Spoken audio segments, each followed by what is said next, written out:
Welcome back. आज का topic settlement of account. Section कौन सा? 48। एक्ट कौन सा?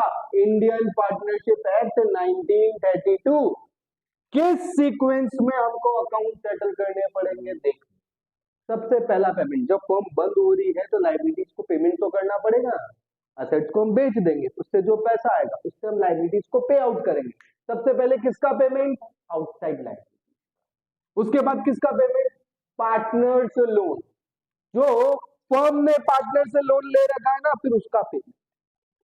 लास्ट में किसका? अरे भाई, पार्टनर ने जो पैसा लगा रखा है वो भी तो फर्म की लायबिलिटी है, ठीक है।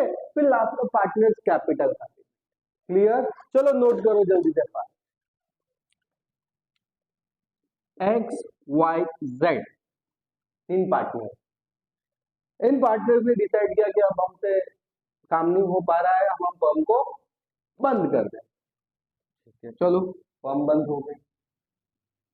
एक्स ने फर्म को लोन दे रखा था 30,000 रुपीज।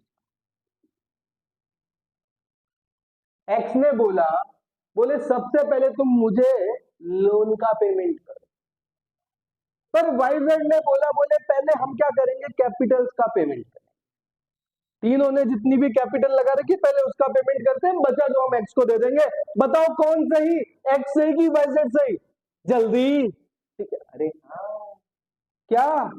देखो, as per section 48 of IPA 1932, ये बार बार बोलोगे। एज पर सेक्शन कौन? अरे एज पर सेक्शन कौन सा? एज पर सेक्शन 48 क्या बोलता है? ये बोलता है, सबसे पहले एक्स को पेमेंट करो।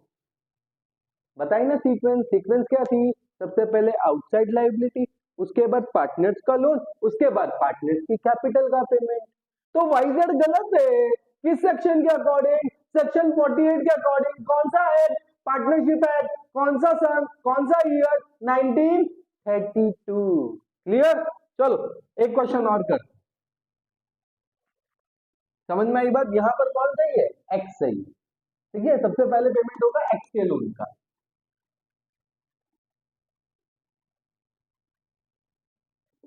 Again X Y Z partners. X की कैपिटल 2 लाख रुपीज, वाई की कैपिटल 1 लाख रुपीज, जेड की कैपिटल 1 लाख रुपीज। एक्स ने लोन दे रखा है, एक्स का लोन 72,000 रुपीज। मिसेस वाई का लोन 82,000 रुपीज। अब पेमेंट के सीक्वेंस में होगा, जल्दी बताओ। As per section 48 of Indian partnership act 1932 सबसे पहले पेमेंट होगा आउटसाइड लायबिलिटीज का। तो यहां पर मिसेस वाई का कि एक्स के लोन का? अरे भाई, मिसेस वाई, अरे सर ये तो वाई की वाइफ। अरे कुछ भी है, फर्म की पार्टनर नहीं है ना। तो सबसे पहले पेमेंट करना पड़ेगा मिसेस वाई के लोन का, उसके बाद पार्टनर्स लोन। आउटसाइड लायबिलिटी के बाद किसका? Partners loan. अरे सेकंड पेमेंट, ये सॉरी, ये नहीं, ये वाला सेकंड पेमेंट 72,000 का। थर्ड पार्टनर्स के कैपिटल। करेक्ट है? समझ में आ गई बात? हाँ या ना? चलो नया टॉपिक करते हैं फटाफट। रियलाइजेशन अकाउंट, ये क्या होता है? इधर, it is prepared on the, कब बनाया जाएगा? डिसॉल्यूशन ऑफ पर्पस क्या है इसको बनाने का? The purpose of preparing of this account is to close. क्या क्लोज करना है? द बुक्स ऑफ अकाउंट, बंद करनी है। अभी सारी एसेट्स लायबिलिटी सब बेच के खत्म करना अपने को काम ना। फर्म बंद हो रही है ना, ठीक है, तो उसके लिए हम क्या बनाएंगे?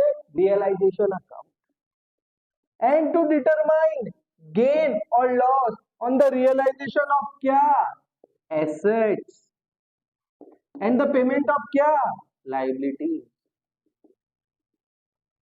सारी असेट्स को बेच देंगे, उनसे जो पैसा आएगा लाइबिलिटीज का पेमेंट करेंगे और हमको प्रॉफिट और लॉस कैलकुलेट होगा. सिंपल बात समझ में आई. फटाफट अपनी नोटबुक नोट्स वाली कॉपी ओपन करो और नोट करो जल्दी. अब रियलाइजेशन अकाउंट बनाते कैसे? 5 स्टेप. पहला स्टेप ट्रांसफरिंग ऑल असेट्स. सारी असेट्स को ट्रांसफर करना है 3 को छोड़ के. कौन कौन? इधर देखो. फिक्टिशियस असेट्स, हमें पता है फिक्टिशियस असेट्स कहां जाती है? Transfer to the debit side of partners capital account. तो ये रियलाइजेशन में नहीं जाएगी. कहां जाएगी? Debit side of the partners capital account. Second loan to a partner. ये भी बैलेंस शीट की एसेट साइड में आएगा. हमने पार्टनर को लोन दे रखा है, उससे पैसा लेना बाकी है, तो इसके लिए भी क्या एक सेपरेट अकाउंट में जाएगा. retained in separate account and received back from partner. हम उस पार्टनर से. तीसरा कैश और बैंक, इसका भी सेपरेट अकाउंट. क्लियर है? तो 3 चीजों को छोड़ के बाकी सारी असेट्स को आपको रियलाइजेशन अकाउंट के कौन सी साइड ट्रांसफर करनी है? To the debit side of the account. Clear? हाँ या ना? चलो सबसे पहले क्या सारी असेट्स को ट्रांसफर करेंगे 3 चीजों को छोड़ के. कौन कौन सी? बोलो फटाफट. सर सबसे पहले फिक्टिशियस असेट, इसको हम रियलाइजेशन में ट्रांसफर नहीं करेंगे. कहां ट्रांसफर करेंगे? कैपिटल अकाउंट में. पार्टनर्स कैपिटल अकाउंट के कौन सी साइड में? डेबिट साइड में. सर फिक्टिशियस असेट क्या होती? अरे these are the losses which are yet to be written off. ये लॉसेस होते हैं. ठीक है ना? लोन टू अ पार्टनर, कहां पे एक सेपरेट अकाउंट बनेगा और उससे हम पैसा ले लेंगे. और लास्ट कैश और बैंक अकाउंट, इसका भी एक सेपरेट अकाउंट बनेगा. समझ में आ गई बात? नोट करो जल्दी. असेट्स ट्रांसफर हो गई. कौन सी साइड में? रियलाइजेशन के डेबिट साइड. अब क्या करें? लाइबिलिटीज को ट्रांसफर कर देते. तो सारी लाइबिलिटीज को ट्रांसफर कर दो एक्सेप्ट किस किस को नहीं करनी. देखो उधर लोन टू पार्टनर था ना, इधर लोन बाय पार्टनर है. कहाँ? लोन अकाउंट में. जैसे वहां पे उसका सेपरेट अकाउंट बना, इसका भी सेपरेट अकाउंट बनेगा.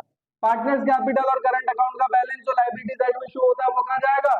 Partners capital account. क्लियर? आ जाओ. सर आपने यहाँ पे करंट का लिए भी करंट के लिए भी कैपिटल लिखा. हाँ क्यों? बाद में बताऊंगा. इधर एक्यूमुलेटेड प्रॉफिट, वहां पर फिक्टिशियस असेट्स को कहां डाला था? पार्टनर्स कैपिटल अकाउंट के डेबिट साइड में. तो यहाँ पर ये जो एक्यूमुलेटेड प्रॉफिट है, free reserve, profit and loss account का क्रेडिट बैलेंस जो लायबिलिटी साइड में शो होता है, ये कहां जाता है? बिल्कुल सही. कहां पे? पार्टनर्स कैपिटल अकाउंट में क्रेडिट साइड में. बात समझ में आ गई? हाँ या ना? तो सारी एसेट रियलाइजेशन के कौन से साइड में ट्रांसफर होती है? डेबिट साइड में.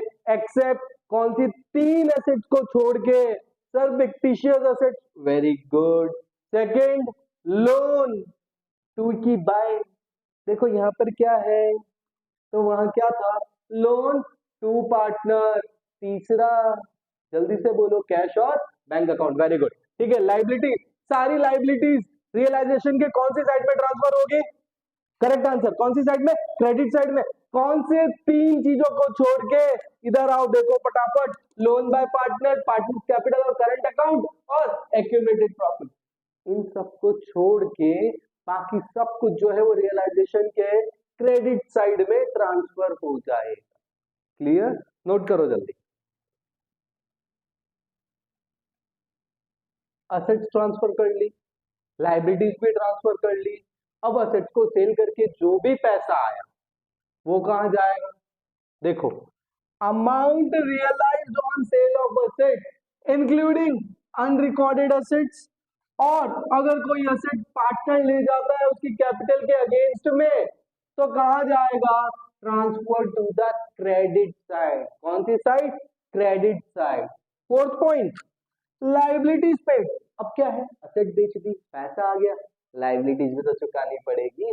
अब लाइबिलिटीज का पेमेंट कर देते हैं। Liabilities paid including unrecorded liability and liabilities assumed by a partner.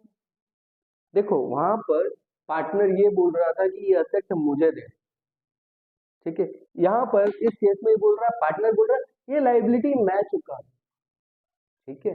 Unrecorded का मतलब ऐसी एसेट्स और ऐसी लाइबिलिटी जिनको बुक्स ऑफ अकाउंट्स में हमने रिकॉर्ड नहीं कर रखा, ठीक है। Are transfer to the debit side of the account. तो जब हम असेट्स को बेचते हैं और पैसा आता है तो किधर, क्रेडिट साइड में। ट्रांसफर किधर करते हैं, डेबिट साइड में। लाइबिलिटीज को ट्रांसफर किधर करते हैं, क्रेडिट साइड में। इनको जब पेमेंट करते हैं तब किधर लिखते हैं, डेबिट साइड में। और लास्ट की रियलाइजेशन, हमें एक रियलाइजर रखना होता है और उस पर एक्सपेंसेस होते हैं रियलाइजेशन के प्रोसेस पे। तो जितने भी एक्सपेंसेस हुए रियलाइजेशन के वो कहाँ आएंगे, डेबिट साइड में। कहां पर, रियलाइजेशन अकाउंट के। क्लियर, समझ में आ गई बात, हाँ या ना। नेक्स्ट वीडियो में हम ये सीखेंगे कि रियलाइजेशन अकाउंट को प्रिपेयर कैसे करते हैं, ठीक है। Till then bye bye, ta-ta, see you.